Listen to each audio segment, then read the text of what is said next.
everybody. Good to see y'all again. It's been a while. Everybody got your steaming cup of reason, I hope. I know can't live without the stuff. Gotta do it, right? Um, yeah, so here I am. Um, you can see the real room, the real reason's real room now. I took down the green screen. Was getting tired of kind of all the different backgrounds and everything. Thought I'd just go au natural, let you guys see where I really am. Uh, it's a kind of a small little closet of an office, but it's what I got.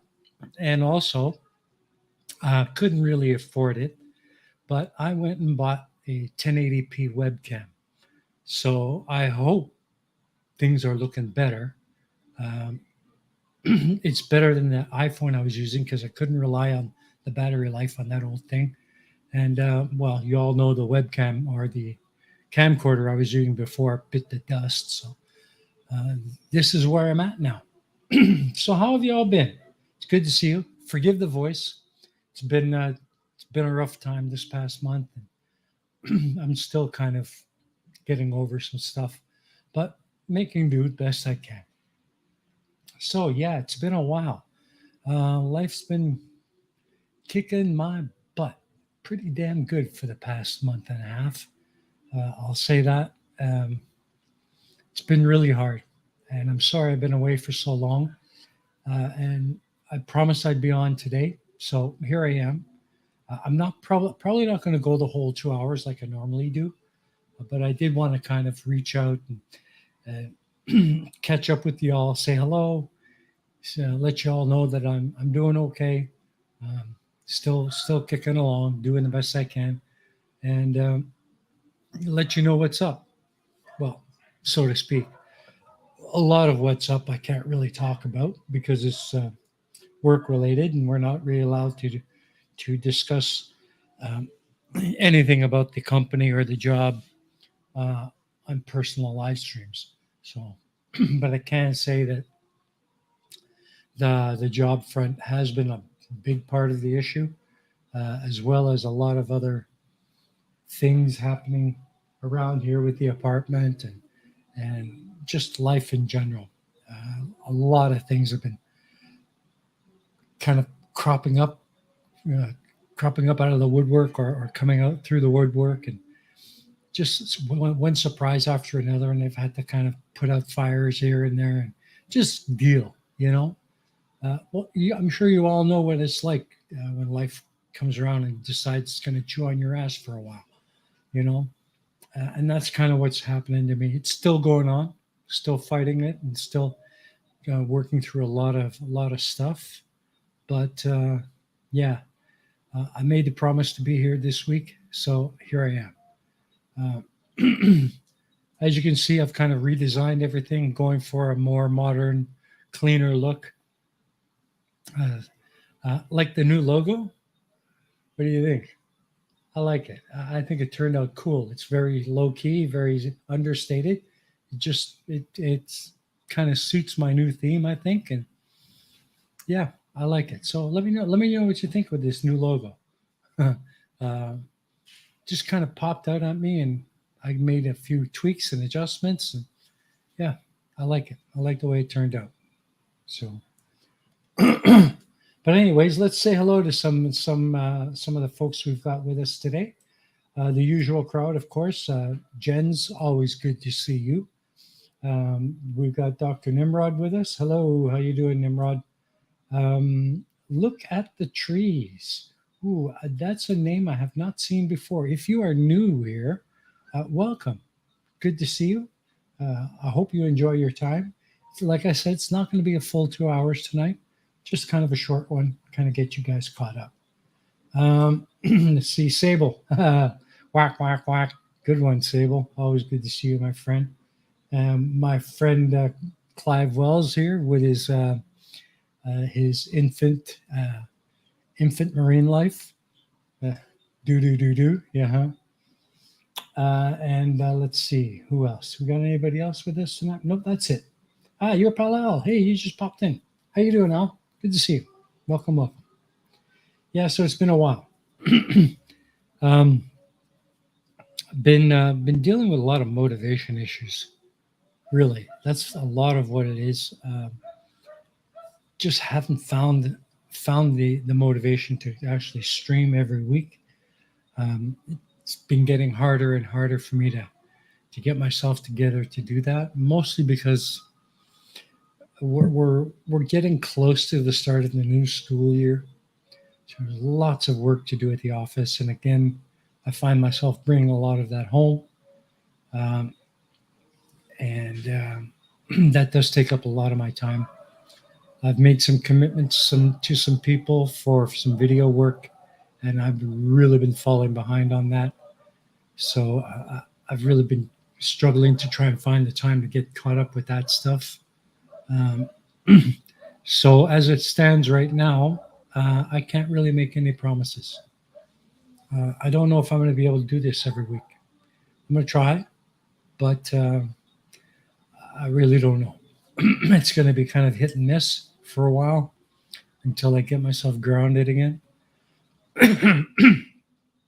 And also got a lot of stuff happening here with the apartment. Usual stuff, fixing here, adding there. Um, but yeah, um, I've been trying to get my sister to come on with me. I was gonna have her on last month, but things got kind of busy for her as well. So, but I am working on that. So, with any luck, I will be able to stream again next week with my sister. But I'll post in my community tab and let you guys know. So that should be fun. I haven't talked to her in a while. So let's see. Catch up on some. Okay, I got to bring this one up. The calming music intro. Yeah, well, that's my style. I like to do the chill thing. Okay, the jazz, the lo-fi, down tempo stuff. That's my groove. I don't do the lollipop, candy pop kind of stuff. Um, other streams might maybe do that, but I don't. It's just not my style. So, but I hope you like it nonetheless. Um, let's see. What's this problem with that is if you enjoy the music too much, you snap awake when you realize it's stopped. Well, that's kind of what it is. I could have come on and said, ah, and scared the bejesus out of a lot of you, but no, that's not me. That's not me. So, uh, Nimrod says the last year for him has been tough as hell. And it's 1 year and 3 days since you broke your wrist. And it's still screwed up. So I hope it is, in fact, getting better, though. If it's still screwed up after this long, you might want to go and have something looked at. And you might want to consider having it rebroken and reset so that it heals a bit better or something. But yeah, either way, I hope it's getting better for you. What else? So for Sable, hey Sable, it's 3 o'clock on Saturday. The regular crowd shuffles in. There's an old man sitting next to me making love to his tonic and gin. Yeah, I like that too. That's a great tune. I didn't know you were a Billy Joel fan. Okay, Boomer. Hey, how are you, buddy? Haven't seen you in a while. Hey, you peeps up. It's up to you, man. Good to see you.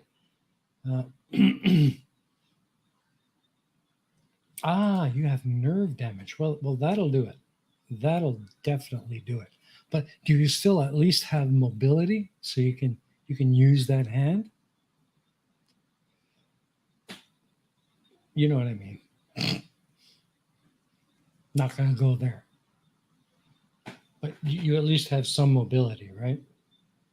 It's probably a bit stiff, but if you do regular physio, eventually you'll find a sweet spot and you kind of find a comfortable way to deal with it, So yeah, let's see what else. Yeah, a couple of questions, maybe a couple of points that I want to bring up. First of all, as I mentioned before, I can't promise that I'm going to be live streaming every week anymore. Just I don't know what's coming from one week to the next, but I'm going to try. Um, also, I've been giving a lot of thought recently to just throwing in the towel and giving up on the whole YouTube scene. Uh, but I kind of figured, well, that wouldn't be very fair to all of you. But I did give some thought to going back to just doing some odd videos here and there. Um, whenever I find the time to make one on an interesting topic. I don't really want to go back to flat Earth. I'm so done with that. And it surprises the hell out of me how many new flat Earth channels there are, and they're getting subs like crazy. They're just there. I can't make headway no matter what I do. And I've come to realize that a lot of that is because of the lack of consistency, and I know it. I'm not going to apologize for it. Uh, Real life, the day job, just life in general, it just really makes it hard. And finding that sweet zone where I can get the consistency, I just can't find it. I'm sorry. It's just too much on my plate. And it's hard enough for me to find the energy and the motivation to do this every weekend. As far as other things, um, I don't know if she might be lurking. Crafty, if you're lurking, hello. If you're not, well, hopefully you'll catch this on a rewatch later on. But as far as the life on the flip side is concerned,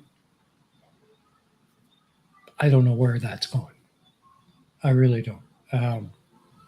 It could come back next month. It might never come back. I don't know.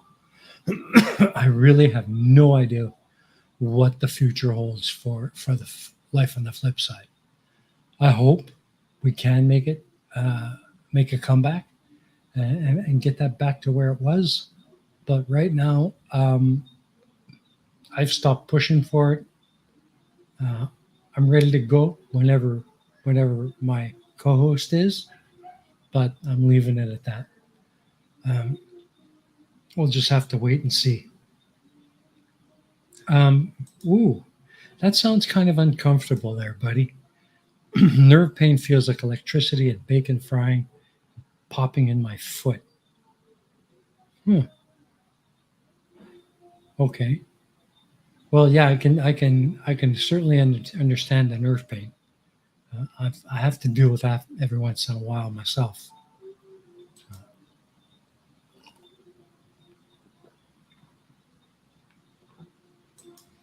Well, that's really great.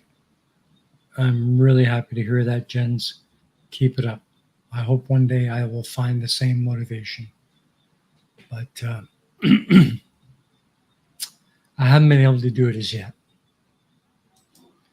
Um, yeah, so I don't know. I would like to get back to making the occasional video now and then, just drop it randomly. I can't find the time to make one every week. Um, as far as the pain of progress is concerned, I'm pretty much letting that one die a slow, cold death.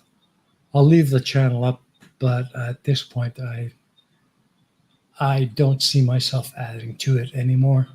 There's just no interest in it at all, and it's lost all of its passion. It's lost all of its steam.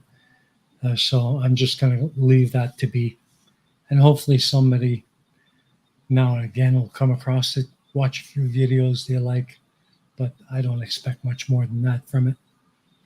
As far as my Vietnam channel is concerned, that's again a big dream, but not going to happen for quite some time. Not until I can find a way to actually commit to it and get the consistency I need to make it work. Right now, I can't do it. I've got lots of ideas, lots of things that I've worked out already. So when I'm ready for it, it's quick process to put it together and launch it. But for now, not going to happen. Sorry, guys. Um,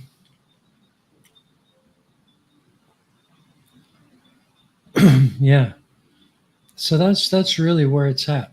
Um, so if you guys have any questions or any suggestions or any thoughts you'd like to share, let me know in the chat and we'll talk about it. Okay. I don't really have a topic for tonight. I just wanted to come in and give you guys an update, say hello, let you guys know I'm still around. Uh, I do plan on doing this as often as I can, but as I said, can't make promises. So, okay, Booma from Blackrod. Got room for one more. I've always got room for one more, buddy. What do you want to talk about?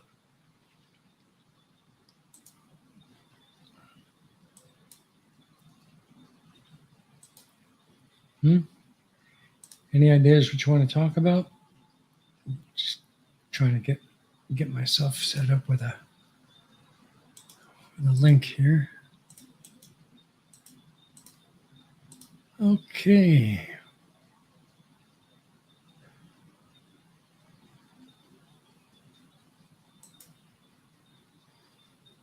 All right.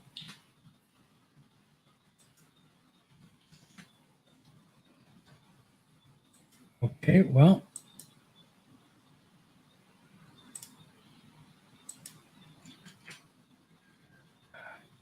Wait a second here, folks.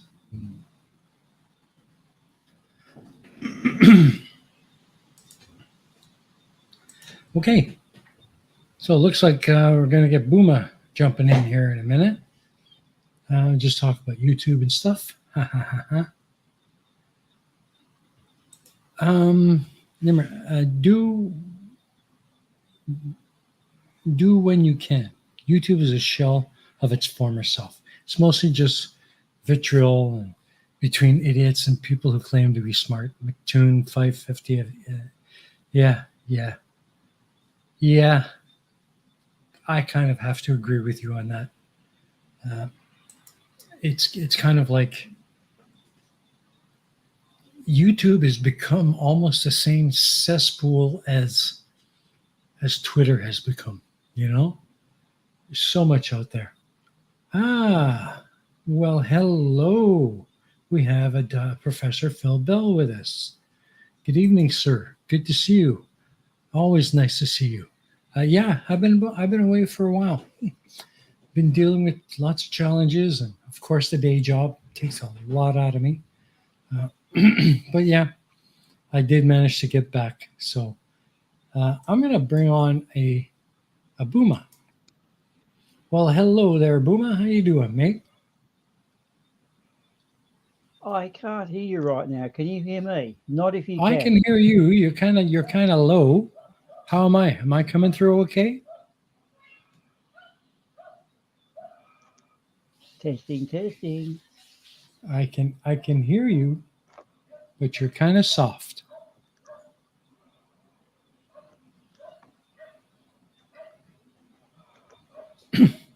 Try again. He's muted. Are you back? Oop. Okay, he's gonna try. He's gonna try again. I'm gonna try and bring him on and see if we can get his mic working properly. It's coming through okay for me. A little bit low on the volume, so problem's probably at his end. But anyways, we'll just give him a minute, restart, and see what happens. So yeah. Oh. So we've got a lot of stuff coming up in the school year. So lots of stuff to get ready. We got a whole whack ton of new teachers starting soon. Probably going to be starting in 2 weeks. And that means I'm going to be going back into training mode at work. So I've got a lot ahead of me. So see how that goes. We got Booma back. Yeah. Can we try? Hello. How are you? Hello. Can you hear me? Hello. Hello, hello, hello. Let me see if maybe the problem is with my end. I should be coming through pretty hot, but I'll just give it a bit more boost. How's that? I should be coming through okay. How about it, Booma? Can you hear me? Aha. Can you hear me Aha. now? Yes, I can hear you. Can you hear me? I think maybe you're not hearing me. I am talking. Hello, hello. Can you hear me? I can hear you. Yes. Can you hear me?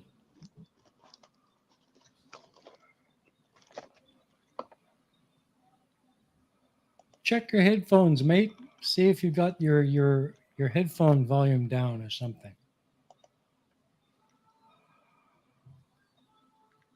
I can hear you. What about now? No. Yeah, we can hear you. Everybody in the chat says they can hear you.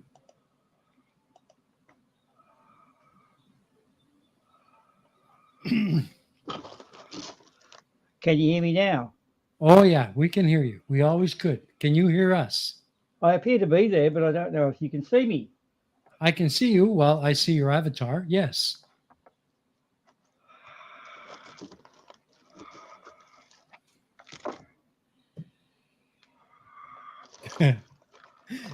Looks like this could be an adventure in itself. What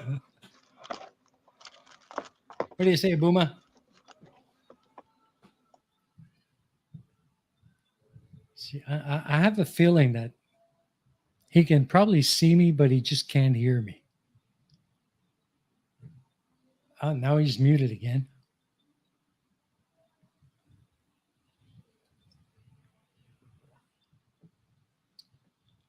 Okay, well, we'll let him work on that. Hopefully, he can pop back in here. In the meantime, yeah, that's what I was trying to tell him, Okay, I James. can hear you now. Or Awesome. maybe I There can. you Can you go. hear me? Yeah, we can hear Hello? you just fine. Hello? Hello? I could hear you. I've unmuted. Can you hear me, sir? Oh, yes, I can hear you. Uh-huh. Yes. Ah, okay. Well, I can't hear you. I wonder what's going on here. My Yeah, it's probably headphone your output. Let's headphones. see. Oh, that's Check right. No, your it should be you. headphones. Yeah, I've got them on. I've got my Yeah, headphones on. but the volume. Uh, clean out my ears. Yeah, well, that'll Can you help hear too. me? Yeah. Yeah, We could I do would. this in Braille or sign language. If only we knew sign language, you could hold up all sorts of weird things. We hear you. I can't hear you, no. Perfect. Can you hear me?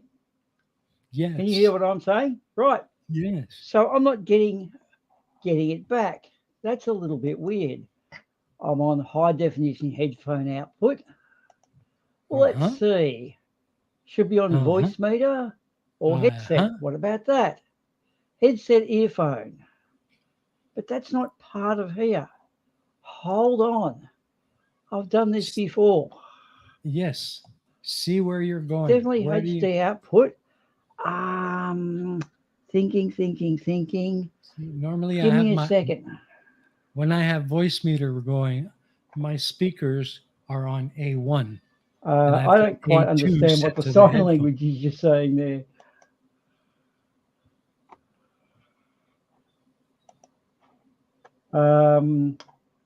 I'm sure everyone's really enjoying this out in the YouTube channel, aren't they? Check my headphones. We can hear and see me. Okay, you can hear and see me. It's just not coming back through my headphones. But I've got it plugged into the same place I did last time. So why is this not the case? What's going on here? I'm going to try and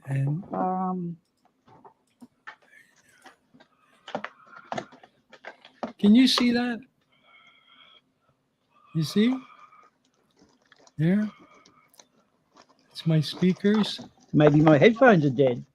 These voice meter. Hang on. A1. See my main output? I've got you. Hang on, I can hear you.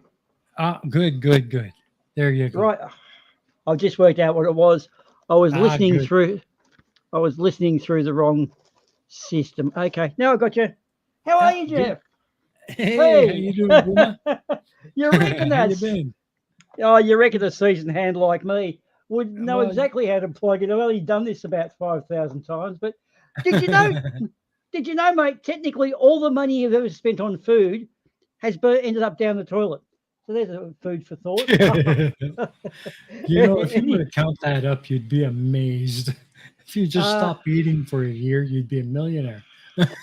well, not quite a millionaire, but yeah, at least 1,000 hour, I suppose. Yeah, so funny old thing about YouTube and the like. Yeah. Seeing as you're here by yourself, I thought you're going to probably end up committing suicide if you're there all night. So I'll Yeah.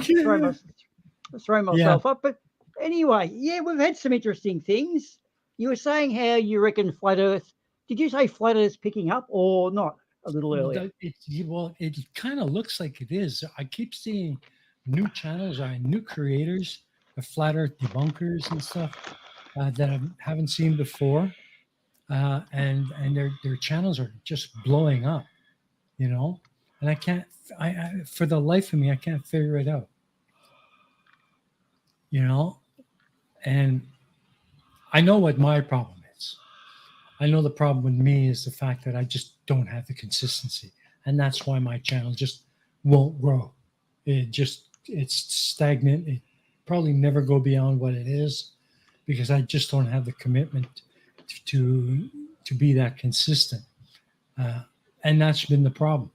You know, Well, see what when you say blow up, I've got a feeling what you're seeing here, Jeff. This is, I think, our vintage is starting to show because we've come into this world that's relatively new. But as you know, you probably don't do TikTok, do you? I I don't do what? Don't do TikTok. Are you familiar with TikTok? No, no. Well, the way that works on its sub base, it's all designed for the now I want it immediately sort of kid, and we've basically brought them up to expect this anyway. But they Yeah, want something here and now. They don't understand costs and what is it, all those yeah. things about pros and cons and whatever. So Hmm. it's 20 second, and what happens is 100 subs on TikTok is about 10 on YouTube. YouTube Yeah, is I a know. more traditional base sort of thing. So chemo, right? Flat Earth Supreme has basically thrown in the towel. Hmm. So when someone who was so energetic towards it as chemo, which is basically attention deficit disorder, and he finds flat Earth Hmm. is the easiest way to do it, when he throws it in and says, "I just don't have the energy anymore," but it's still flat. Um, he's kind of he got 5,000 subs on TikTok, and you end up, I suppose. I don't know. Do people make money out of this? Do the Yeah. apart from the upper echelons, can you make a living out of TikTok or YouTube? Uh, it's getting to the point where, unless you're established and you've been at it for a long time, uh, well, it's kind of it's like any other business. When you get in on the ground floor, you got a chance to be big, and all the big tubers that are making big bucks with millions of subs, they've been on it since YouTube started. But they are, you see, I think it's riding the wave at the right time. Now, I don't know the guy that well, but PewDiePie, he wrote a Hmm. song called Bits Lasagna. He's got charisma. He has got the charisma of a game show host or a lead singer in a band. He's the sort of guy who does have that appeal. I think the girls, he's a good bit of a looker, smooth transition in Yeah, his talking and whatever. And he's not a douche. He's not exactly a rocket scientist either. I think he yeah, just got in at the right time, and um, from there he grew. And now that guy's got. He'll start playing a game like Elden Ring, and he's got 69,000 viewers. I mean, I'm hmm, not talking subs. We're talking viewers. Like so, hmm, that's even David Letterman. Would he have got that back in his earlier days, or yeah, the old game show dudes like on TV? Some of these figures, it gets to a massive audience, but yeah, it's also a very fragmented audience too. yeah. Uh, and I was chatting about this with a friend who we used to do the old band scene together. And back in the 80s and 90s, most of the people who were musicians were reasonably proficient because you really did need to spend a fair bit of money for a start, nowhere near as easy as it is nowadays. Mm-hmm.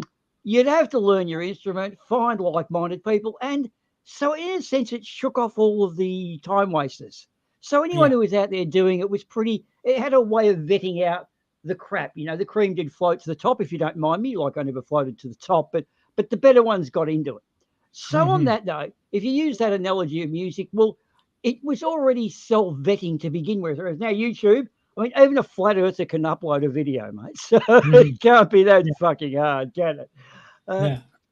yeah. So on that note, it's easy to release something, but there's now the diamond in the rough is a proverbial, a needle in the haystack, isn't it? Someone who's good is going to be kept out because of all of the other idiots. Mm-hmm. And a good example would be what you look at the political situations with people nowadays. If anyone says anything wrong, there's a Oh million yeah. people telling you what's going on. Um, Yeah. It's like so, walking on eggshells. mm, and as all musicians found during the era, when you release your first album and everyone loves you, if you deviate too much from the original basis, you've lost your roots and deserted your initial followers. But Yeah. if you don't, what's the word, transmute in any way, shape, or form, you're stale and old. You're not progressive. So Mm. it's all what is it the I know what you powers mean. that be? Yeah, it's a very Yeah. tall poppy thing, isn't it? Well, let's see what Dr. Nimrod has to say about it. Is Hey, he how you coming? doing, mate?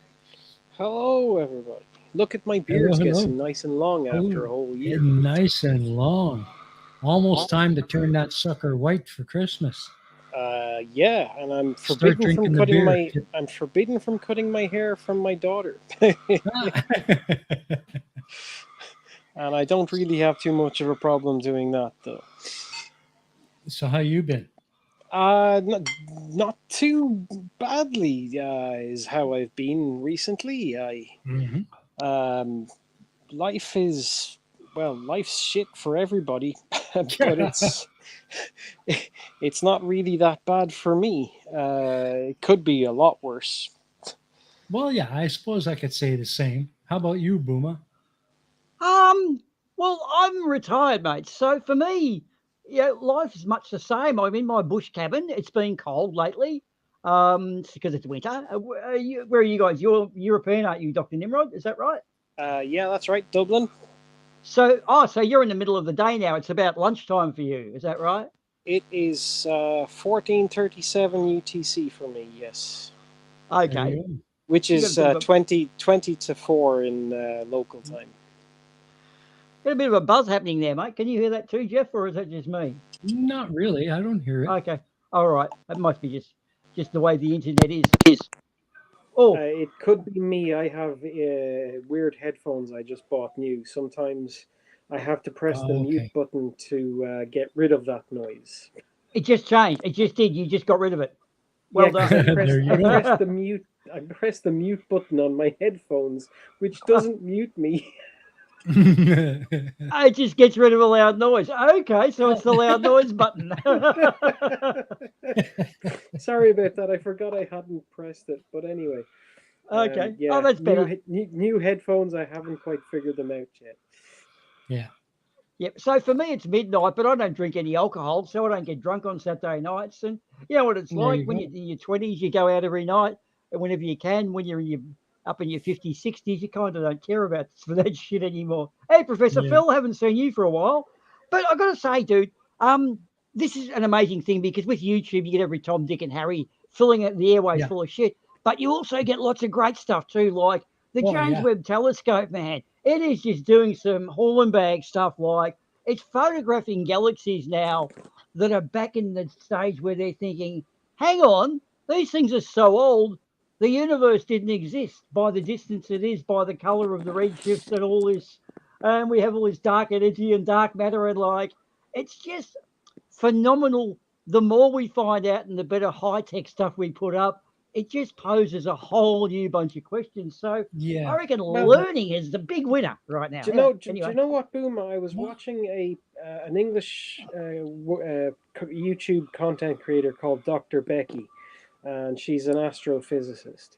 yep. And Noah. she was talking about the James Webb Telescope and the fact that some guy had proposed that this might change the age of our universe because of what we're seeing. But she was very skeptical towards his entire paper, and she went through it in quite some detail, but I didn't understand a fucking thing, to be perfectly honest. But she was Well, very skeptical of the fact that it will change it to being double what the consensus is right now. It might change it a little bit, but not as much as this Indian guy has proposed. well, what gets me a little bit is although it's 13 billion years plus or minus 5% Mm. years old, its diameter is 60 billion light years. Therefore, how can it be 13 billion years old and not be 26 billion light years across from its central point? Now, that's because of the red shift in light, because apparently the further away the light is, the more predominant the red shift. Professor Phil yeah. Bell can confirm or deny this. Now, Yeah. Well, there's a Professor the red Bell. shift had a theory of, hang on, I'll just finish this one quick. I Yep. just had a quick thing that the red shift, they initially back in the 30s or so had a theory that it was tired light, meaning as light travels through something, it doesn't slow down, it just gets bounced around more and then comes out. Tired light may actually be incorrect. That it's tired light, therefore it seems further away than it really is, and that would explain why it's only 13 billion years. But now the other facts aren't quite adding up, and this is beyond me because I don't have a degree in astrophysics. And I always liked the tired light theory that the redshift is out of error because that way we don't have to create all this dark energy and dark matter. That all sounds a bit, oh, I don't know. It's it makes the sky fairy and God sound a bit logical, and I don't like that. Well, Yeah. Sorry, okay. Oh, it yeah. It does just sort of blows my mind. it does sort of beg a couple of questions about how old the universe is, considering we don't know what happened at the Big Bang, as it's called. Now they say it's a singularity, but how big was that singularity that collapsed on itself? And we can never know this. It could have been quite large.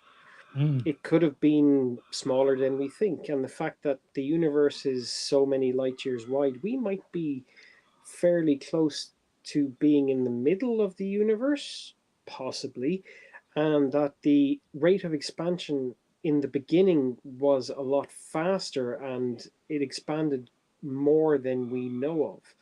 Now, Yes. I'm only hypothesizing here from stuff I've tried to understand from the intelligent people who have done stuff on YouTube, and it's all very, very confusing to me. Yeah. I'm, Well, it's I'm Well, just confusing to a lot trying of to make people. sense of it in my own head. Me too. Most of well, this the is reason beyond me. the reason it doesn't work logically at the beginning is because the universe hadn't come into space time, which is three dimensions of X, Y, and Z, and Mm, time being the fourth dimension. But I call time more the denominator of the three dimensions or the numerator, whichever way you look at it. But what Yeah. happens is those laws didn't apply because the universe didn't come into existence until about it had cooled enough, I think about 300, 3,000 years old or 300,000 years old, everything had cooled enough from the mm. singularity. But then Mhm. everything had to expand to then make stars because there was no light in the beginning. So in the beginning, there wasn't light, as the Bible says. What Yeah, I happened mean, is Yeah. we had to make Well, stars and then light, and that took thousands of years. So hold on, there's the big black. So there's the Big Bang, then there must be the Big Black because there were no well, stars. and well, God created light on the 100 it's like millionth day. it's like Professor Bell says. The more we learn, the more we realize how little we actually know. Yeah, Yeah. You know. exactly. Because I tried asking my brother, who just so happens to have a PhD in physics itself. Now, he's not an Hmm. astrophysicist, but he does love space since he was a little kid. And he tried explaining it to me too. And I sort of understood what he was saying, but didn't still really because it it's a blows my mind mind so much. It's just like what Yeah, that doesn't make sense. But I mean, I it can't make sense just because the universe on a scale of human to the scale of humans is just nonsensical all it, over the place. But I think it- Carl it's Sagan probably was the man for us because he explained things to me as a 12-year-old me, kind of grasped the basic beginnings of things back in the 70s when he first became big with Cosmos. So I think it's the way a person with a PhD thinks like a PhD, whereas we just sit there and watch soccer matches and get a stiffy when someone kicks the ball between two sticks. So, like there's a whole difference of your perception. This is why I think teaching is the harder craft because how long do you spend oh with yeah. someone who's never really going to grasp it? Well, that's It's to bring it it's down to quite earth. it's In my quite job, difficult. I'm dealing with children, like elementary level, primary level. We're talking Yeah. the 6 to 12-year-olds. I'm dealing mostly with 10 and 11-year-olds in the fifth grade. But the problem for us as teachers at that level is not so much teaching the content or the concept of the lessons, but it's teaching the kids how to think in an abstract way, how to grasp an abstract idea. They are still very concrete learners, very concrete thinkers, and they have hard time understanding things they can't see in front of them, touch and grasp and manipulate. So the hardest part of teaching at the young age, like I do, is getting them to wrap their heads around an abstract concept where there isn't a tangible physical thing you can manipulate and learn from. Yeah, And the, it's the the, reason why the same thing happens though in further education when you get up to the level of the PhDs, where they have developed a, a way of presenting their information, but we as lay people don't have the ability to think that abstractly. That's my problem. what's his name? That was Hawking, Stephen Hawking. The Yeah. reason why he never ever got a Nobel Prize is because all of his magnificent work is unproved because of the scale of the universe. Yeah. And none of his science will ever be proved in our lifetimes because we'll never be able to get out there and measure it properly. Yeah. But I won't be And surprised when we get there that we find out he was right. oh yeah, no, I have Yeah. no doubts that he's correct in what he was saying, or at least Mhm. a well bit on his way to being correct. Anyway, Yeah. it's just right now we're so far away from everything in the universe that Oh, I know. Can I I know. just jump in with something that I didn't realize? I've always, well, put it this way, I have a natural thing for math, but I also have a natural flair for spatial abilities and things. And I sort of worked out, I became a musician by working out the mathematical ratios, and then your ear trains in from there. And so on, Mhm. like, one note, an A, the next A up is actually double the amounts of notes. It's 440 and 220 and so forth. And I sort of persevered with that because I couldn't understand music from a harmonic, what's the word, abstract sense. I had to Mhm. tie it down to mathematical stuff. Now, someone like Stephen Hawking, I'll just point out what he teaches, I believe, is the Big Bang wasn't actually an event nor at a place. It's just an occurrence. The singularity as such is just something to call it. It's a placeholder, I Yeah, guess. I can see yeah, that. no, it But has been well documented amongst an awful lot of people who seriously study this sort of thing that the yeah. Big Bang wasn't a singular thing. The Big Bang was everywhere, all at the same time. Yeah. But how Yep. big that was or how small that was, no one will ever know. Yeah. And Professor Phil Bell actually makes a very good point Yes. I was just going to there mention that. Yeah. What It's about too? nice to Yep. that very thing. hypothesize, but it's nice to hypothesize about all of those things, the very beginning and so. But you're right, Phil. We need thinkers to work out immediate problems, things that are happening in the world around us right now that could And very well cause our own distinction or extinction. And I will also say, do we really need to understand precisely what happened at the start of the universe, considering it started and it's already done and it's gone in time? We're here, we're right now. Let's try and figure out what's ahead of us. Yeah. Well, You know. look, one day while I was driving home with my, at the time, 13-year-old daughter, who was discussing math in the car, I just said to her in passing, well, you're doing, actually, she was 15 or 16 at the time. I said, you're doing formula at work. Let's work on E equals MC squared. Now, what do you think of that? And she said, it doesn't mean anything. Okay, well, we can't do anything to E on one side of the equation because whatever you do on one side, you've got to do on the other. So we can't do anything to E other than add or subtract things to it. But if we add or subtract things to it, we've got to do it to the other side. So let's subtract something off the MC squared. What do you want to subtract first? Let's do mass. So, okay, we now have energy minus mass equals c squared. Well, that's acceleration times itself. What can possibly have no mass and be accelerating at the speed of light? And she said, light? Brilliant. So elegant. She's actually right. E equals MC squared, which is actually not the formula. It's more the modification of it. E minus, when you take the mass out of it, you end up with what is a photon of light. That is ultimate acceleration until it hits terminal velocity. But I actually got a 15-year-old kid to just think through that equation from a simplistic point of view. Now, sometimes they can break through some very simple things in their mind just because they're able to freely explore things in their mind better than adults who have technically closed their minds after an awful lot of years. We tend to be damn sure that this and this and that and the other, and it's kind of harder for us to abstractly think like children do. True. Although I will say one thing, hey Tusk, Tome Gamok, Kunasatatu. Yeah, I don't think it's a case of adults having closed their minds. It's just that adults have filled their minds with so much that it's now cluttering what they're trying to learn that's new. Yes. And children haven't cluttered their minds with all that stuff yet. Yeah, so there's a lot more space to spread things out. Yeah, but I do know this what is what you I mean mean by closing the mind. There's so much stuff in there, we can't fit anything else into it anymore. But hang on, guys. We have a Tusk. We have a Tusk with us. Hello, Tusk. How are you doing? And Roisin as well. And Roisin. Hello, Roisin. Nice to see you as well. Hello. Hey, just a quick one there, guys. You know they call it the Mandela effect. It was never the Mandela effect. I watched a guy stay in jail back for hundreds of years back in the 70s.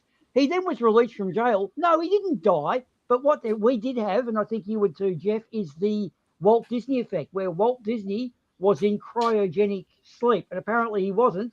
He was just the first person to die after they announced freezing people for cryogenics. So, you know, the Mandela effect, it never existed. I don't know what people were talking about. Nelson Mandela has always been alive, then became president of South Africa. He was a political. That's what they want you to believe, Boomer. Okay, right. That's what they want me to believe. You've been Mandela. I Mandela. love it. Okay. Well, carrots don't improve your eyes. That was made up by the bloody Englishmen to not let on they had radar and night fighting vision. Carrots do not improve your eyesight, but it came from World War II. That was a wonderful piece of propaganda to hide the fact that the British had developed radar small enough to fit into their airplanes, and they were shooting down the Germans so well. And it was like, oh yeah, because our pilots eat their carrots, which help you sleep at night. Such a wonderful, simple piece of propaganda. And it worked so well, and it fooled the Germans, and it fooled them for a long time, and it's become part of popular culture for decades. I mean, it's almost 100 years. Eat carrots and you'll have good eyesight. You know. That's bollocks. I love it. Anyway, now real estate values have dropped considerably. How are you, Tusky, my favourite Scottishman? Is he there or not, or is he just in the chat? Oh, I thought he was here. Roisin, eating carrots is still healthy for you. She didn't lie. She was just brainwashed into the false information.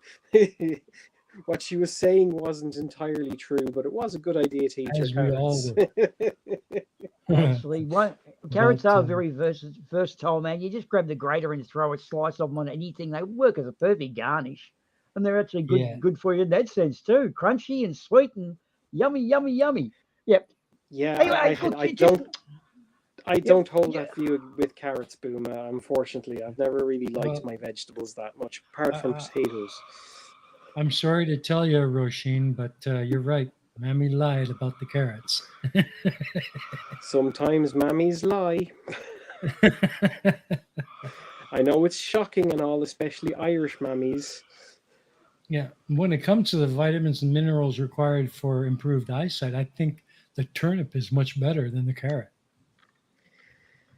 Well, there's not really any one true vegetable that will help your eyesight. If your eyesight's going to get fucked up, it's going to get fucked up, no matter Well, yeah, what you try and do about it. Really, to be perfectly honest, you can't help it. my eyesight is fucked up because I actually have an illness in my eye called keratoconus.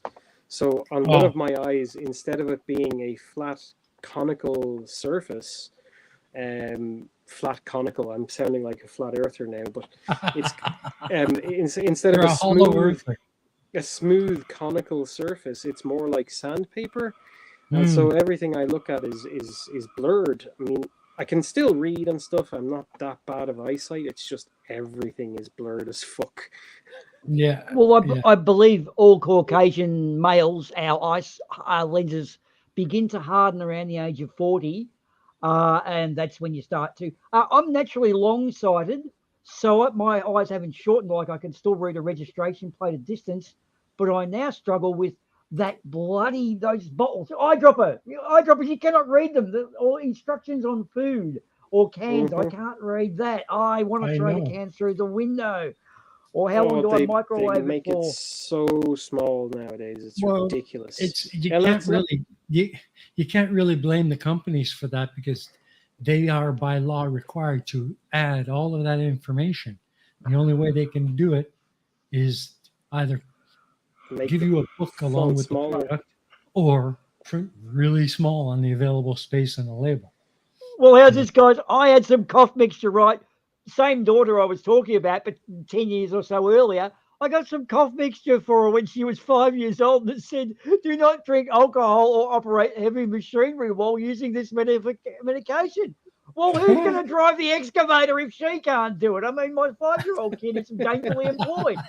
Fuck you and your fucking cough mixture. Yeah. Who's going to drive the bulldozer? Yeah, buddy. Well, I'll give you a funny one, Booma, and it is technically a law in Ireland here. There was a guy who had a bit of a crash in his fancy car, and he was a lawyer, and he blamed it on the fact that he was eating a Kit Kat Chunky. And he lost in court, and because of precedent, that means that eating a Kit Kat Chunky while you're driving is illegal. And then there was another guy who was eating an apple, and he blamed his crash on the fact that he was eating an apple at the time. So basically, precedent then increased itself to say that you can't eat while you're driving anymore. There you go. Well, they have recently changed the laws, and they have actually made it illegal to do anything other than drive your car while you're driving. Well, it defaults back to you must stay in full control of the vehicle. And then when you look into that bit, from what I gather, 2 hands must be on the wheel at all times, unless signaling, controlling, or operating other essentials in the vehicle. So technically, turning on your heater is not an essential, but operating your indicators is. So look, we always hear about those laws. In fact, Arduin and I, on Something for Nothing, did 2 whole shows of America's weird laws. We couldn't cover them all in one show, in 2.5 hours. We had to do 5 hours of all weird laws in America, like women in Louisiana can't skydive on a Sunday. And you start wondering what precedent was set up for them to make these laws become law. And there's one you hear, what is it, an old English one? You can relieve yourself by the left side vehicle of a carriage wheel. No, you can't. You can't piss against your will. So don't say that, and don't go pissing and urinating in a public place anywhere in the country. So a lot of old wives' tales do stick their Mandela us in. They carried us actually. You're a Yeah, turning Yeah, boy. So these laws are all grandfathered in technically, they are. and an awful lot of them aren't enforced and are more down to a judgment called by the policeman who sees yeah, Well, the event happening. And if he thing thinks is, that, well, there's no toilets within 100 kilometers, where the fuck else are you gonna go? yeah, well, that's just it. yeah, I mean, they stay on the books, and nobody ever enforces them, but they don't get taken out because the cost of having them legislated out is more than just leaving them up alone and forgetting about them.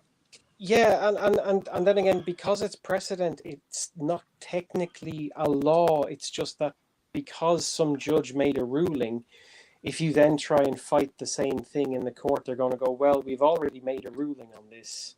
Mm-hmm. That's yeah. why The you the still case can't do it. history.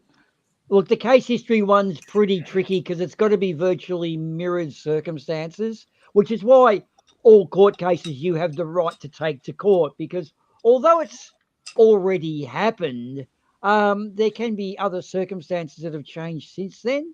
I think it comes down to duty of care. If your negligence causes some damage to someone else, you prove that, or you can prove a loss of wages because, oh, I don't know, someone parked across your driveway. He parked his car across you. You got reasonable access. He denied you access. You couldn't go to work. You lost a couple $100. That's Yeah, demonstrable loss of income. Yeah. So, and as I've said before, I have been a bus and truck driver for quite a number of years of my life, and basically because I've taken bus and truck driving tests, I am deemed to be a professional, and so if I am ever involved in a incident on the roads, even if it's not my fault, I'm the one who gets persecuted for it and brought to court, and I have to prove the fact that I'm the innocent one, not the guy Mm-hmm. who's only ever taken just a car license because they're deemed to be just a hobbyist. Whereas Mm-hmm. I'm deemed to be, I have to be able to read everybody's fucking mind on the road, yeah. and I have to be some sort of psycho weirdo who can read everybody's minds. I mean, if I really could, I could make an awful lot of money, and with people make an awful lot of money off that of being being able to read people's minds. No, Try, they're called try lawyers, driving. and there's no mind reading. They're just called lawyers, and they love it Try they driving love here. discourse. They're Try called They love driving here in liars. Vietnam. yeah. People go the wrong way on a one-way street, and if you hit them, they'll blame you because you should have seen them. This is why I don't disagree with dash cams and cameras all over buses, including a camera onto the driving seat. Because when I was driving buses, I had 3 crashes, which weren't my fault. And if it wasn't for the fact that I had these cameras and they were recording, I would have been found at fault for the crash, because if you looked at how everything had ended up, it looked like it was my fault, despite the fact that it wasn't. It was only because they went and viewed the cameras Hmm.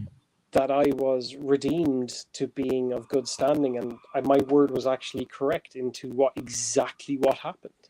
Like two old men in 2 different buses on me within the space of 6 months just decided to crash into the right side of my bus behind my rear axle, and then Ooh. blamed me Well, that's that I definitely your drove into blind spot them. in the bus.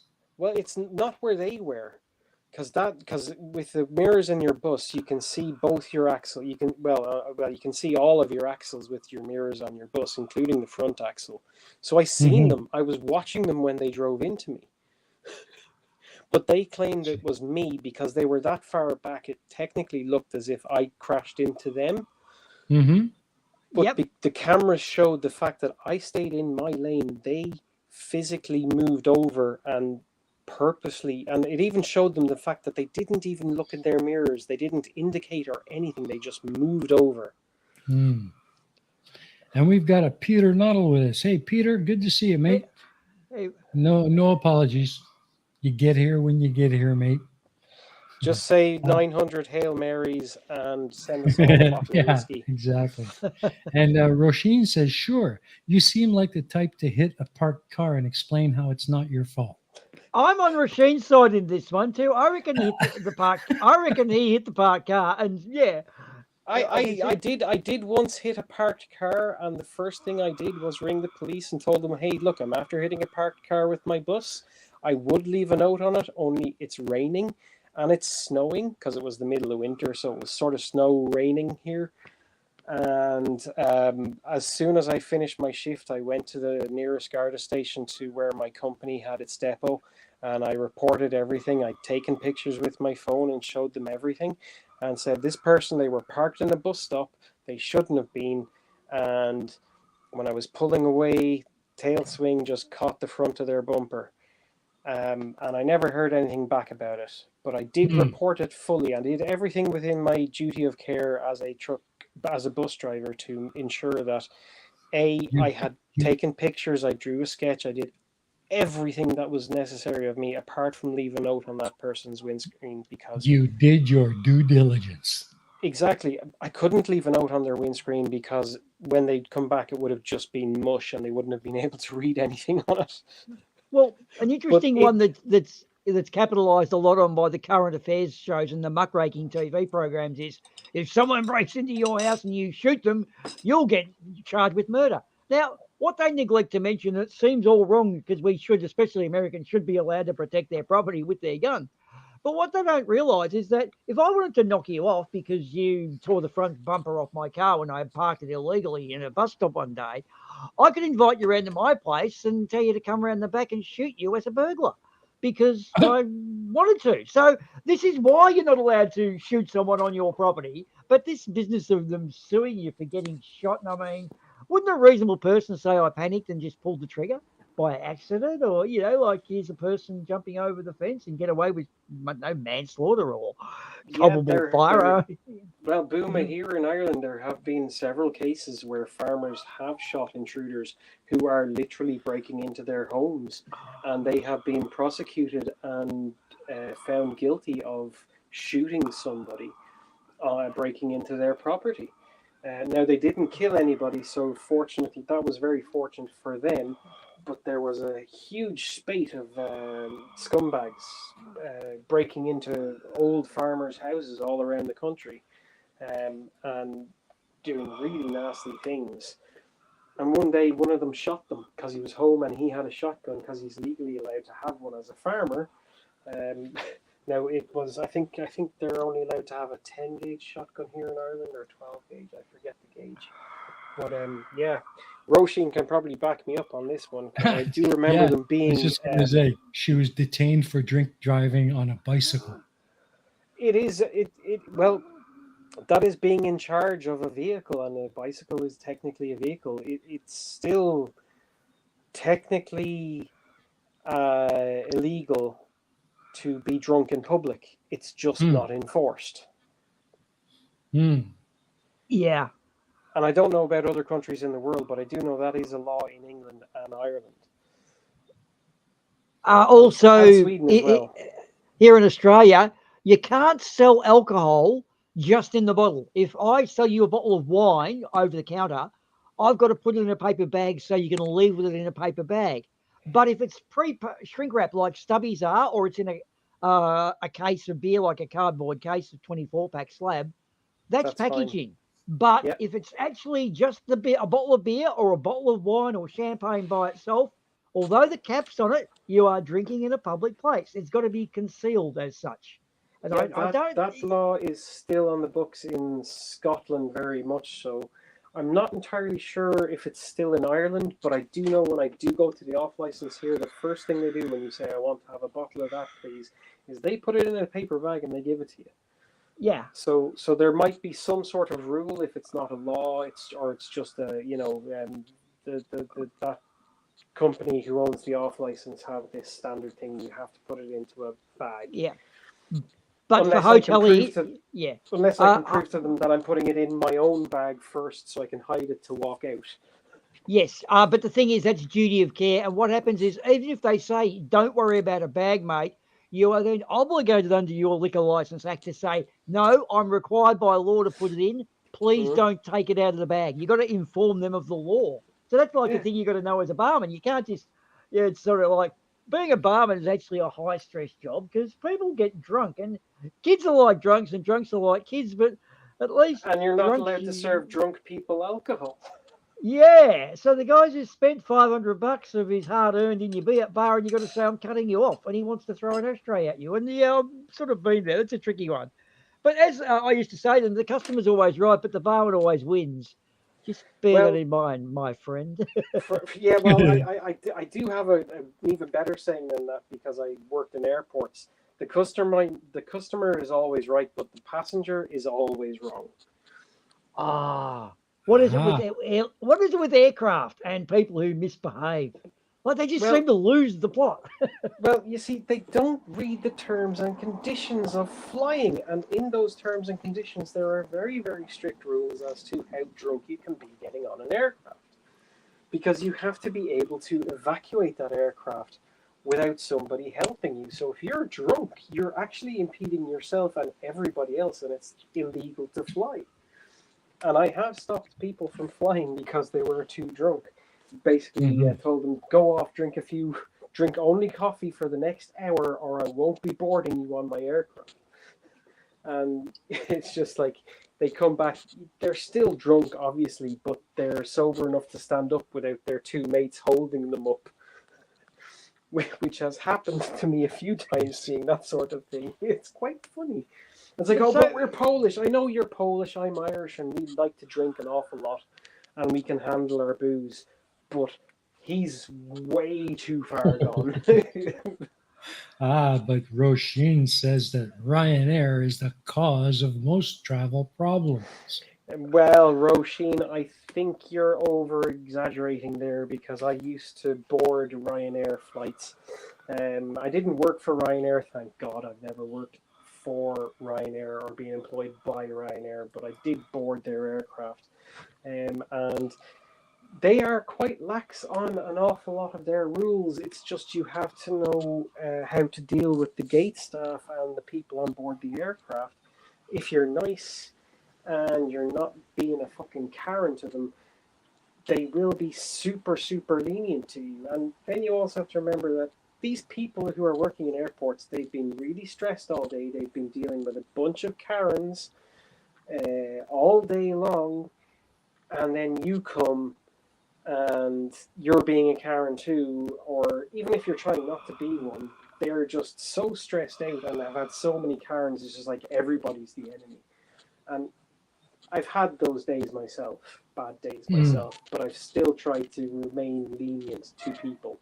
But when it's super obvious that your hand luggage is just way, way too big, sorry, no, I can't do Yeah, anything. Karens do.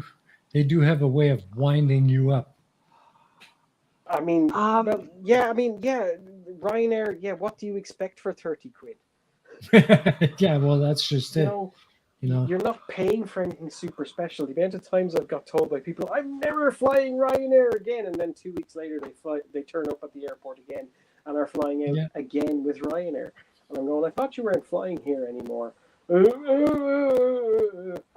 Yeah. It's like, Well. right, yeah, sure. Well, where I have a little bit of a problem because we have Jetstar here in Australia, I think we still Hmm. do, and you look at them and think, well, gee, if they can get a jumbo jet from here to Sydney for $80, so 40 quid, how come Qantas and the bigger ones are all charging 250 and 300?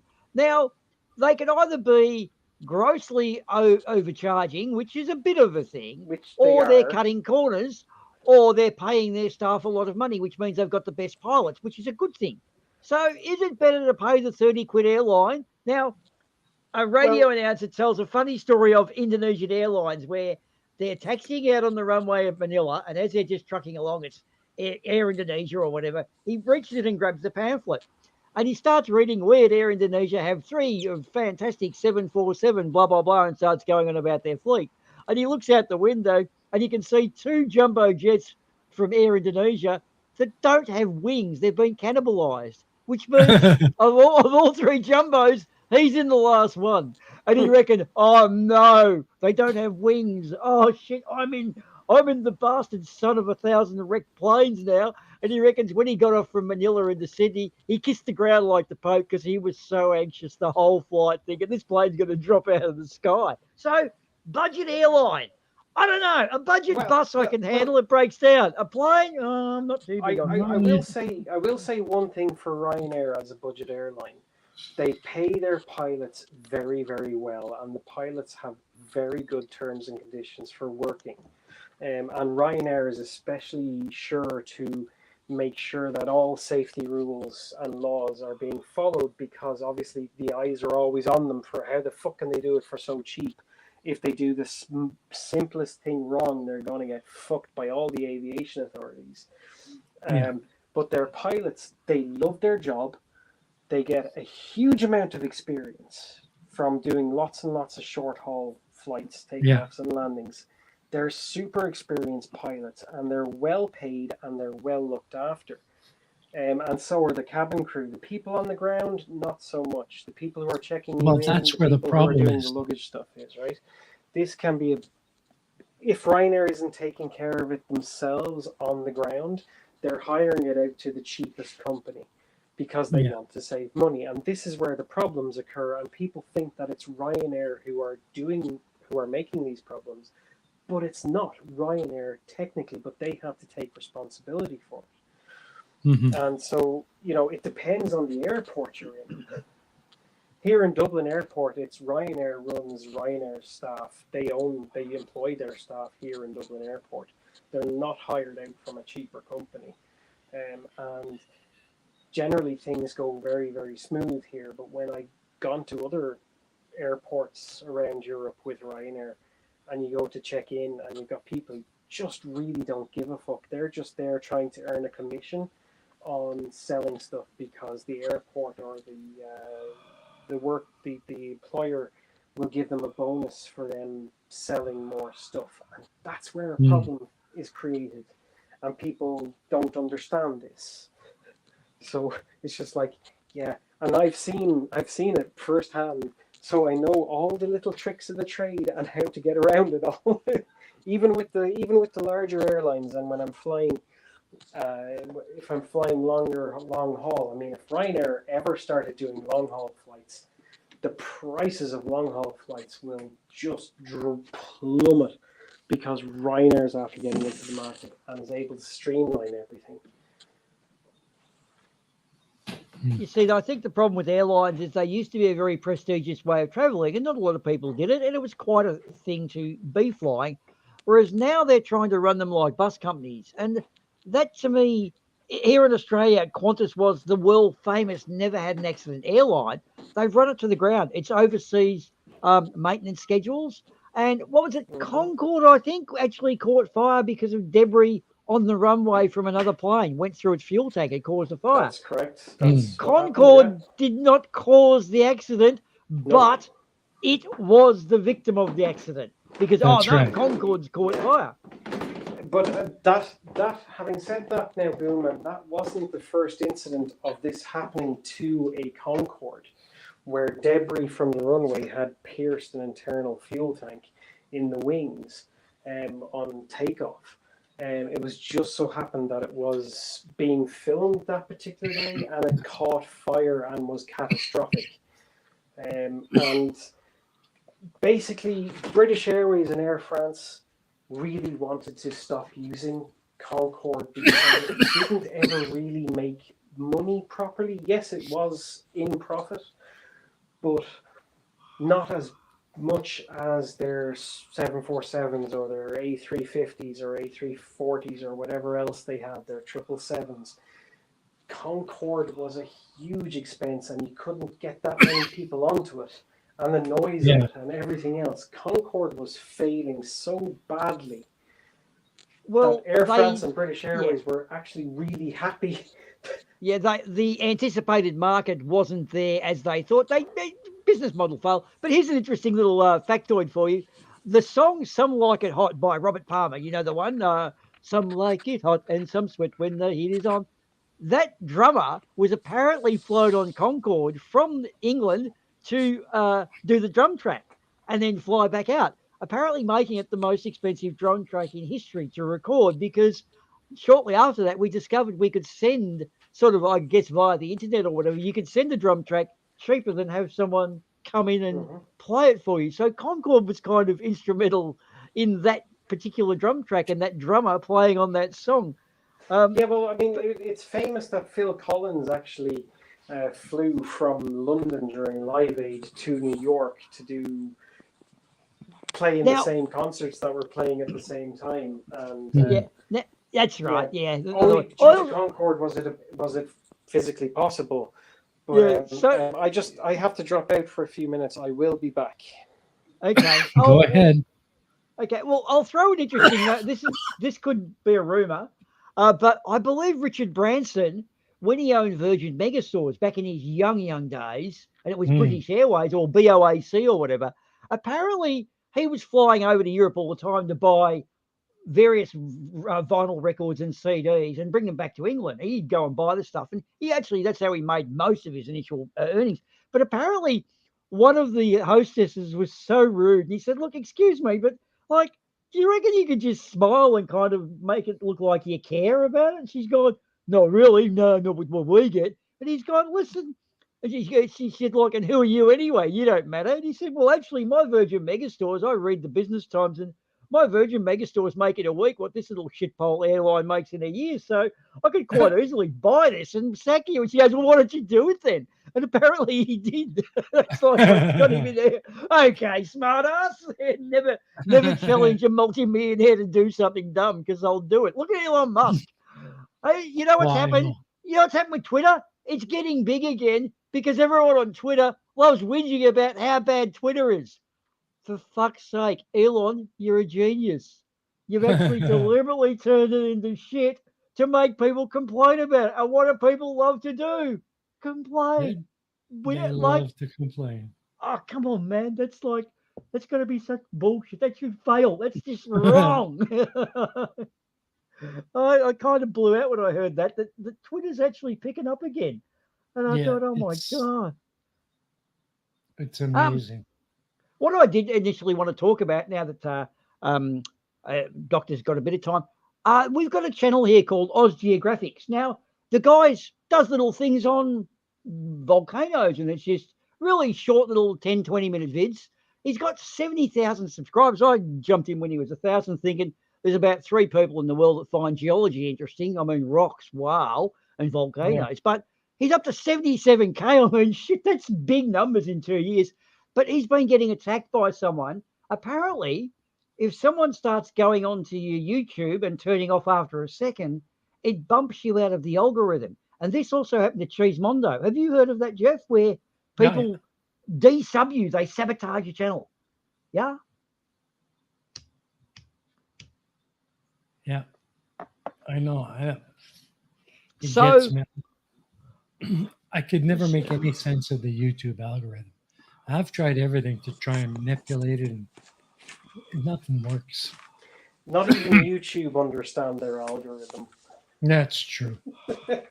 No. What will happen is there's an overcompensation. Obviously, they don't want you to know because you'll manipulate it and get things. But what someone needs to do now is have 5 or 6 email accounts, and it's a lot of time.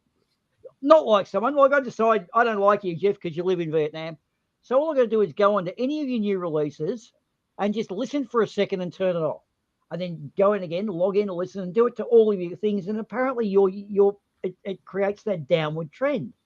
And and that's also, there are these other ones where they hijack your channel. They tell you you've got a security incident. Get your password and your email, which is the way they access your account. Change it so they have access. And all they do is upload an anime every 20 minutes, and it's about a 5-minute anime, and it's just crap. It's all the same, and they just keep doing it. And apparently, because they're uploading all the time, YouTube sees this as being good.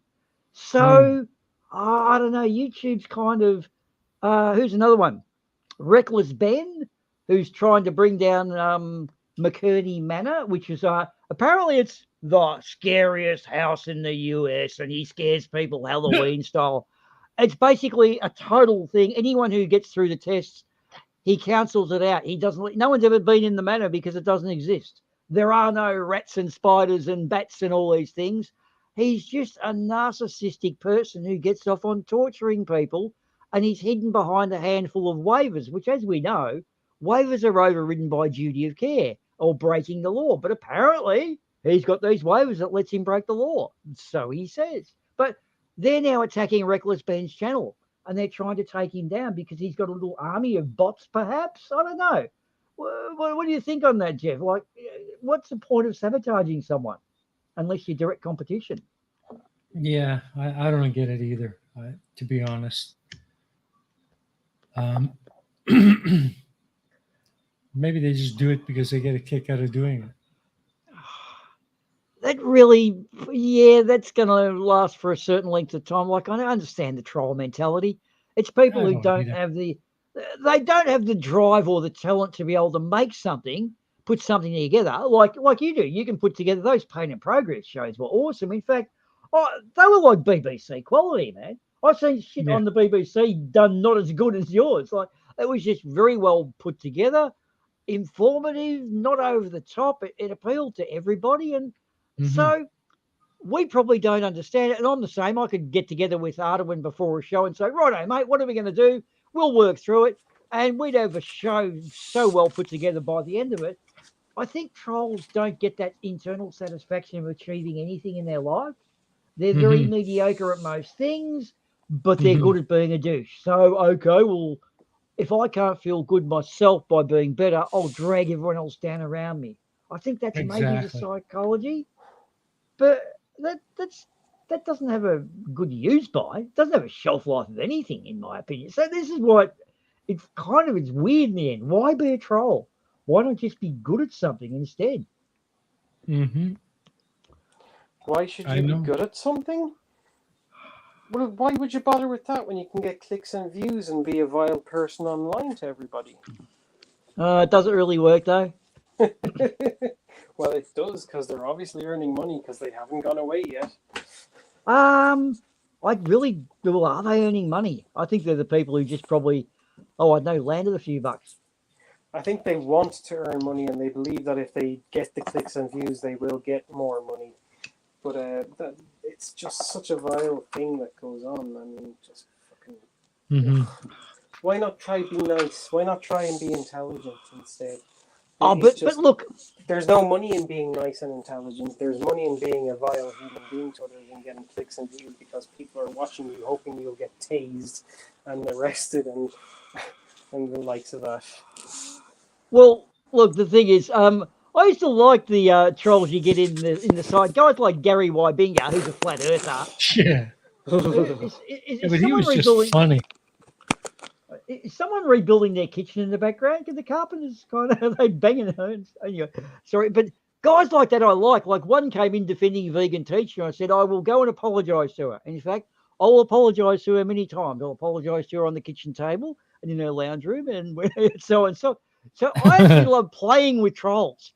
They're a fun thing and they can actually be good, but it's the ones when you get the trolls separate, guy, and you say that was fun. Let's do a bit more on that. They disappear because I don't want you to enjoy it. Hang on, what you were just in there? What? It's not a two-way street because I love hacking you. I'm like, oh no, that's so you can give it out, but you can't take it back. Well, gee, you got some lessons in life coming. I mean, but I used to love our trolls. With some of them, they're not too bad. I mean, Gary Wybinga was a bit of a why bothered, but he never really attacked anybody as such. I recently had some very strong discussions with PJCnet on Mr. Sensible's server on Discord. And my God, the stuff he was coming out with, climate denial and basically coming straight out and saying that he liked the Nazis. And he wished that Ukraine would just lay down their arms and let Putin do whatever he wants. And he doesn't see that this is wrong.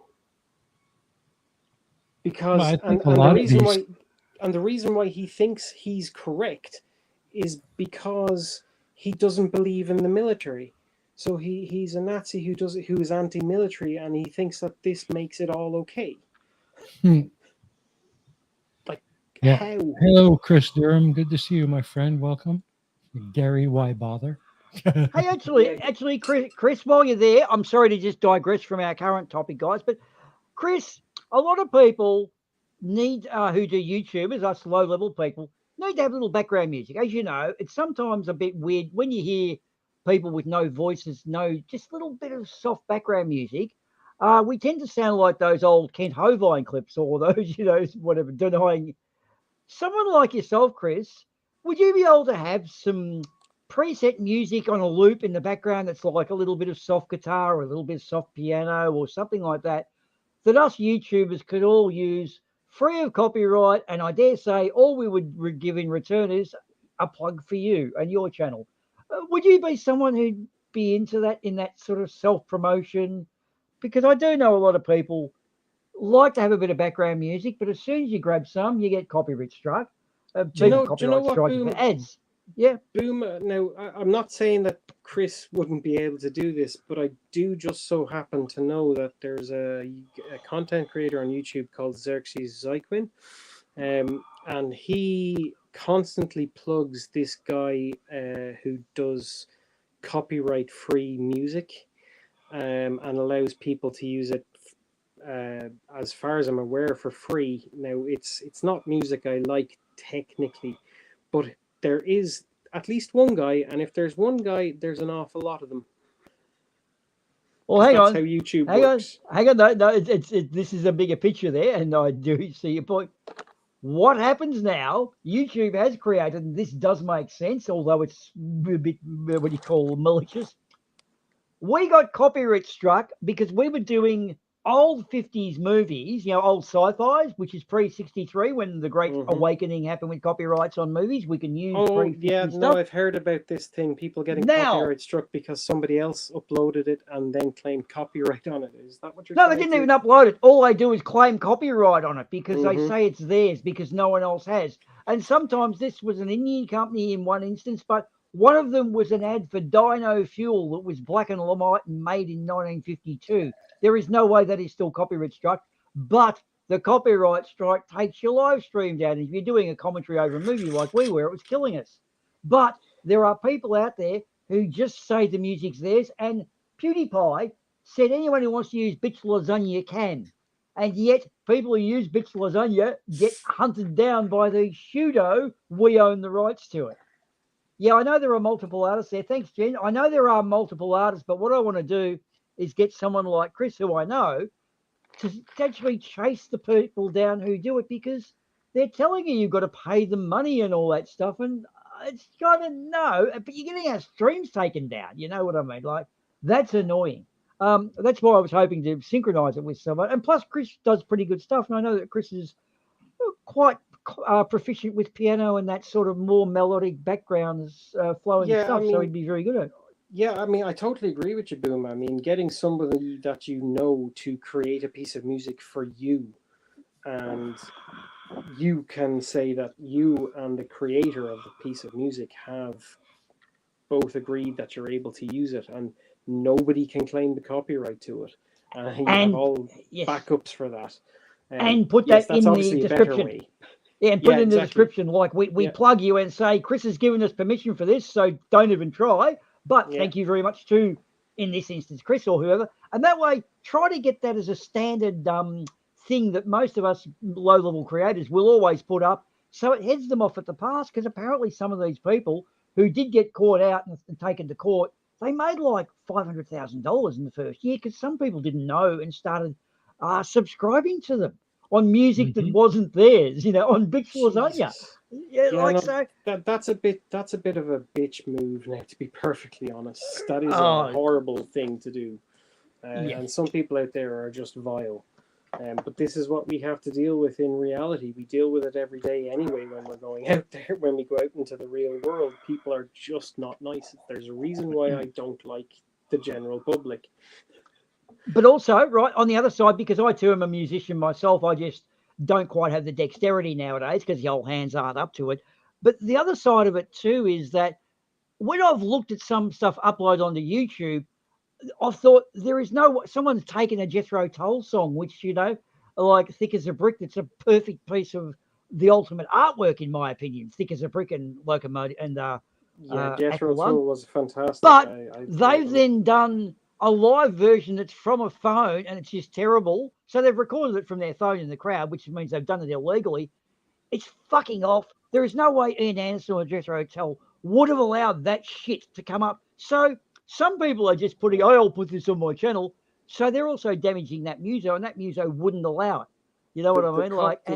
The universal copyright laws need to be adjusted severely, because they're all based on 50 years ago, and that doesn't apply to the access that we have to content today as the access that we had way back when we had to wait for somebody to actually physically print a vinyl disc and then carve out the grooves in it, because that's basically when copyright started, and those rules haven't really changed so much, if I understand it correctly. But nobody seems to understand it correctly because it makes no sense anywhere from what I've heard from an awful lot of people complaining about the copyright system. And how to get around it is even harder. Yes, true, I agree. And I'll just, Chris has just responded in the chat there. I do appreciate that side of it too, and which is why I was really throwing it out to you, because what appeared to me was, it's a bit of self-promotion. You might not want to be used as musical wallpaper. And that's exactly why I was asking it and throwing it out to you to see. So that's the opposite side too, is that the actual artist may not want his stuff used like that. And also, we had one here in Australia, which is a little bit different, but you know the Twisted Sister song, We're Not Going to Take It Anymore, which I believe was used by Donald Trump, and they said, no, sorry, guys, you got to pay for that. Well, our equivalent to Donald Trump, whose name is Clive Palmer, and he's actually a billionaire mining magnate because he digs holes in the ground and he knows how to mine stuff, but he's a wanker, a real idiot. He's worse than Trump. What he did was he stole it. They then, Twisted Sisters management took him to court here in Australia, and our laws are a lot tighter. What happened was he tried everything in court. One of them, he said, but I hummed that tune out and wrote down the lyrics when I was in 1972, and my secretary saw it, and I think she threw it out like the dog ate my homework. He also said that we offered you money, and because you didn't take it, we could not have to offer you any money. And every time he tried to sing, the magistrate or the judge just said, that's not going to work, that's not going to work. He was then forced to pay $1 million, $1.2 million, I think, compensation to Twisted Sisters management. So they got the money, Twisted Sisters. But here's the thing that annoys me. He's ripped off all of his workers so much money to pay for this crap and become what he is, because he's underpaid all of his workers. I really wish Twisted Sister had to return the favour and said, we're going to release a song about him being pay your workers. Why don't you pay your workers anymore? And actually make him a hit record. But Twisted Sister missed the opportunity. But we don't their own pay greed. our workers. Exactly. We don't pay our workers. It's catchy. There you go. And then he would have been shamed doubly. He's also tried to sue any YouTube channel people, and they try to take you down. They try to attack your channel if you tell the truth about them. The whole censoring thing too. So there's one side. I understand with music and being want to get out there. I think even Louis Theroux. I know who was it? It was your man who does that British guy who does an American weekly news program, John Oliver. He did this piece on a coal magnet in America, and he basically sued John Oliver and his company, HBO, who he works for even mentioning his name and attaching it to the company that he owns, and the fact that all of his workers are in vile conditions and aren't being paid enough and are just being treated like shit. And so what did he do? He tried to sue them over it. And guess what happened? He lost. Right. Badly. And it was deemed that because John Oliver's show, while it being a comedy show, and being a combination of a comedy show and a news show, where does comedy begin and seriousness mix? And because it's also a comedy show, and I say comedy an awful lot here because it's very important that John Oliver made that part very important. People's sense of humor can't be measured, and that's how they won. Now John Oliver, because I think the judge actually found the piece that they'd done on this guy funny, but the judge obviously couldn't say that, but he ruled in John Oliver's favor for it. And he made even more, took the piss out of him even more on his show after they had won. It was brilliant. Now, is that the one that did like a world tour, similar to Billy Connolly, I think? Did like tours of areas on his motorcycle, perhaps? Oh, and no, he has that's a not show. That's not John Oliver. No, John Oliver does Last Week Tonight on HBO. Okay, I'm thinking of a different. Oh, is there another Oliver though? Like long hair, looks a bit like Neil from The Young Ones. Oh No, Jesus! a bit like Ross Noble. Ross Noble. I'm thinking Ross of. Noble. Yeah, Ross Noble. Yeah. I think he's more just a comedian. He Oh, doesn't okay, really do right. serious that well, but yeah, he's into his motorbikes and stuff like that. And obviously, Yep. he does have some sort of condition where stuff just comes out. Okay, well, And he doesn't we've obviously really have a got stop. the chat. By the way, thanks for this stuff, Chris. What you said is really cool. It's reinforced what I've thought about Team Skeptic and new music and soul set. So that's great. Look, here's one. Donald Trump doing this shit. Like, is he doing the worst thing? Like, why doesn't he learn to shut his fucking mouth? His lawyers will tell you, shut your mouth. Do not say anything. Like, what? What's the story there? Yeah, sorry. Looks like Roisin just made a very funny comment there. I don't know if you can see it. Yeah. Trump needs an indictment advent calendar. It's true. And yeah, Chris Durham, John Oliver he's the first person to take the piss out of himself. He is incredibly funny. I absolutely love his humor. It is just great. Especially when he goes and takes the piss out of people who try to then sue him for making a joke about them. I do appreciate the UK sense of humour because, I mean, the weather's so fucking terrible. If you've got to be funny, because otherwise you'd all be just a miserable pack of arseholes, and then you'd be like Americans, wouldn't you? Yeah, welcome to Dublin. Today it's 23 degrees outside, centigrade, of course. I've seen 3 of the seasons that we usually get here in the last hour. Right, but then that's like having, well, you do have the Irish Sea and the Atlantic right next to you, so that's always got to be something to do with it. Well, yeah, it is very much said that Ireland takes all of the bad weather for England. Yeah, you do take one for the team. But then the funny thing I've found is that although Irishmen are traditionally supposed to be silly and all the Irish jokes, I've never met a silly Irishman. Like, they've always been, if anything, above average intelligence. So I don't know who the dumb one was, but he certainly got around back in the day. I'm the dumb one. Oh, you are, right. So you're the one that all the jokes are. Okay. Okay. I'm the Nimrod. Oh, all right. Very good. But I failed myself. I failed secondary school. The exams, like, I completely wiped out all of my exams to say that I am a secondary school graduate. I failed everything miserably. And yet I'm still smarter than people like Gary Wybother and PJ CNET, even though I basically never went to school in the last three years I was there. Chris makes a good point. If you don't make fun of yourself, someone else will beat you to it. And they'll be better at it too, correct. And you can't offend yourself either. Yeah, so... Yeah. I'm the first one to take the piss out of myself. John Oliver does the same thing. And if there's anybody ever going to slag me, it's going to be me slagging me first and telling people, hey, try harder. Yeah. Give me something I haven't thought about already. I've always thought there's an interesting thing called the comedy coefficient.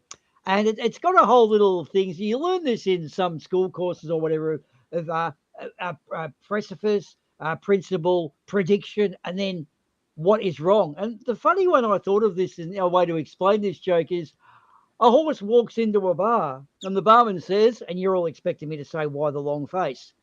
And the barman says, oh, you still got a drinking problem, I see. And I thought, this is funny because Yeah, I didn't expect drinking that. problem. I don't have a drinking problem. I drink, I get drunk, I fall down. No problem. Exactly. No, I don't spill when I drink. Who's That would be blasphemy, and that's against the law here in Ireland. Honestly, drinkable. I haven't had a cunt all day. Yes, and there goes your monetization, if any. I swear I'm not as think as you drunk I am. There you go. Yeah. We had a real ball doing those old sci-fi movies because they all seem to fall down to a few basic plots. And we just used to reuse and recycle the same jokes across them. Like, did you know back in the 50s, everyone going into space, for some reason, has an orgasm face when they're taking off? And like, what is it with space flight that makes everyone have an orgasm face? And so funny. I probably would if I ever did get shot into space on the top of this, especially the Amazon Prime rocket, considering what it looks like. It's no wonder people would have that face on the inside of it. They are very phallic shaped. Also, what we did notice in these generally black and white sci-fis was the amount of casual misogyny.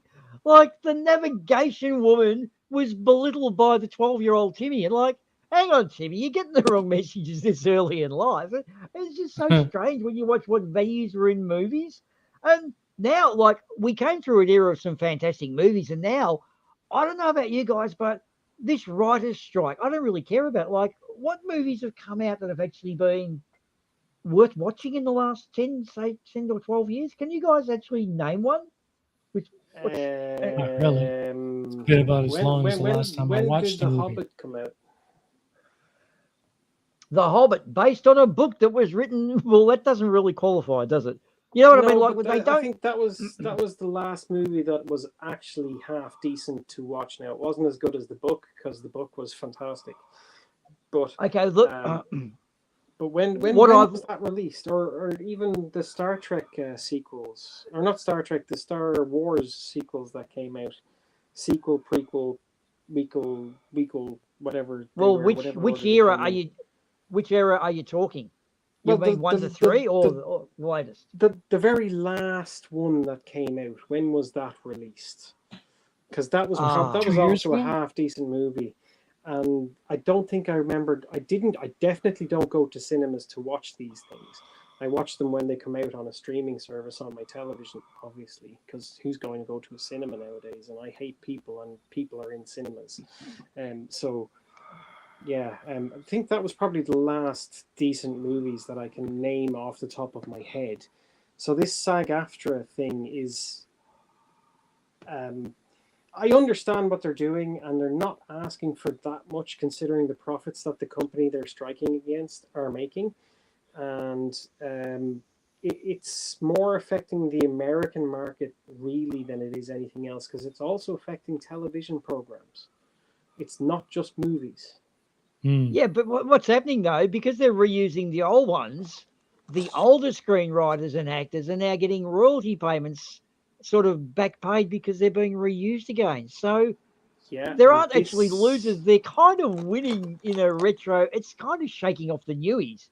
And this is the whole point of the strike, is that these people who weren't paid properly the first time around are now getting their payment late, though it is. So, and it's also going to make any programs in the future better paid for all the people who are very, very low down on the lists and probably don't even have a credit in whatever program they're trying to make. What was it somebody once said? I heard somebody made a point. I think I seen it on Instagram. They were making a point of how many actors were there in Seinfeld? 4? No, there wasn't 4. There was over 150 people and actors that were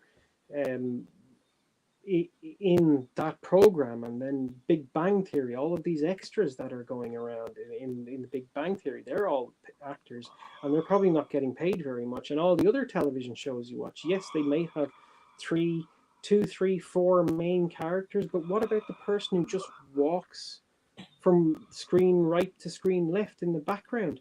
That's an actor who has to get paid, who probably isn't getting paid. And this is what they're striking for. It's getting everybody who is given any moment of being on camera enough money that they can maybe pay their bills and live instead of starving. Yep. And the knock-on effect of all this might not be seen or felt by the rest of the world outside of the United States right now, but soon it will be, because how many American TV shows are on your television all the time? Well, it's interesting you bring that up, because I noticed they tend to chop things off. I've been looking through a few old catalogues and did come across a couple of gems. One was called The Neighbours, which was based on a group of aliens that had come down to Earth and shapeshifted into humans and bought an estate. And I've got to say, and then a redneck from New York moves into the area, and they were like, oh no, what are we going to do here? And it sort of was so well written, and you can see the actors are actually having fun, and it's got like comedy, sci-fi, and also religious weirdness about it, because everyone in America just thinks, oh, they're just a weird religious set. And in fact, they're a bunch of aliens, but they kind of, like in Men in Black, when they were saying, oh, all the supermodels, they're all aliens. Everyone's like, oh, yeah. And the post office, they're all aliens. Oh, yeah. It all makes sense when you think they're all aliens. But The Neighbours was excellent, as was The Good Place, where the guy from Cheers, Ted Danson, was Satan, and he was trying to trick 4 people who were dumb into doing something, and every episode he could never do it. He overlooked something stupid, and it was just so well put together.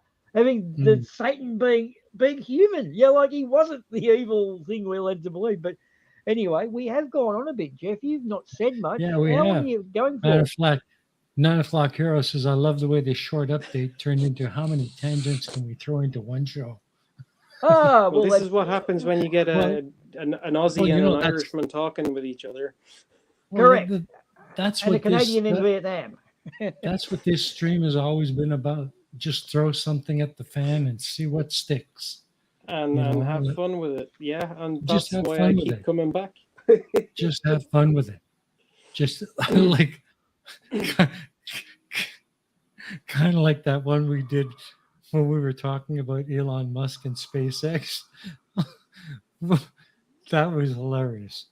Actually, Chris has asked a question about, do writers get royalties from streaming? Apparently, I don't think so. Someone just had a big fight. Someone very rich, not Amber Heard, but she's female, very rich, and had a fight about the streaming stealing her royalties. And somehow she just changed that because she had the money to take it to court in the US. I can't remember, but something to do with YouTube using her material. She didn't get the royalties for it. But that's now been changed. And, I should know who it is, but sorry, I didn't do my homework. No, come on, Roisin. You know that the crack is 90, not mighty. I don't know how we do things in Clare, but it's 90 here in Dublin. Here in the real world. Well, you're right, though. We have gone off on quite a few tangents, but it's been fun. This happens. Why not? That's why. It's been interesting listening to you two. And why not? I mean, sure, isn't that the way you wanted this? Oh, that's your tech support man. He's about to tell you need to send more money. Yeah. Oh yeah, I had one of those during the week. Ring up and tell me that my PayPal account had been withdrawn $300. I'm like, oh no, not $300. That's amazing. How do I stop this? Well, can you give me your numbers, please? Sorry about the accent there. Well, I'd like to, but I don't actually have a PayPal, so I don't understand what you're experiencing. He hung up straight away. But they're still out there. You got to love them trying. They must be down to about 10 to the minus 17 over 100 attempts gets $1 now. I mean, these internet scams, wow, they're very old. And nowadays they don't even have the auto cue machine telly. It's so fake to start with. Anyway, sorry, Jeff. What time are you intending on going to tonight, my friend? Well, it's almost 11 p.m. and that's normally when I end it because it's getting a little bit late for me. Uh-huh. So we've got about 5 minutes to go, but I think we'll just kind of wrap things up. So if there's anything last minute or any last final thoughts you'd like to share before we go, then by all means. Well, I've got a few quickies. One was if cats could text you, they wouldn't do it anyway. That's a very important one. And we all know that the world isn't flat because otherwise cats would have pushed everything off the edge by now. Correct. Now, we had an interesting one occur here in Victoria during the week. I'll just fill you in. It's a good little 3-minute story, but 3 people actually quite tragically died from mushroom poisoning in is someone making a cappuccino? Wow. That's me making a cup of tea. Oh, okay. Wow.